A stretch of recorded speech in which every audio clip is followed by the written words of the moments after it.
This is a special issue of the Oregon Historical Quarterly, and it's focused on the history of Chinese diaspora in Oregon. Diaspora refers to the dispersion of any people from their native homeland.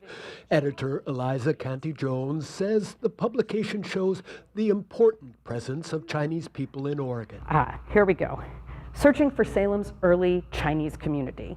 Did you know there was a Chinatown in Salem? In 1882, the United States Congress passed the Chinese Exclusion Act to restrict immigration from China. This was the first time that the federal government restricted immigration based on national ancestry.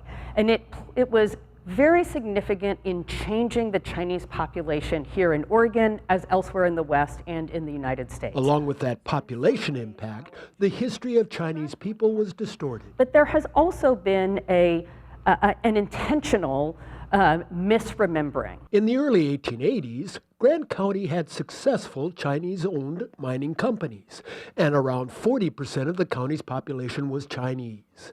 As time passed, stories diminished their work, saying they only reworked already mined sites. And the goal is to research and promote the education of the early Chinese history in Oregon. And this is showing Chinese communities in Oregon during this time period. From 1850 to 1952, there was a lot of Chinese immigrants in Oregon. Recognizing the ways that Oregon has been diverse racially and ethnically in the past, I think it helps us in the present as well. Oregon Historical Quarterly is also staging OHQ on the Road series of public programs across the state through June.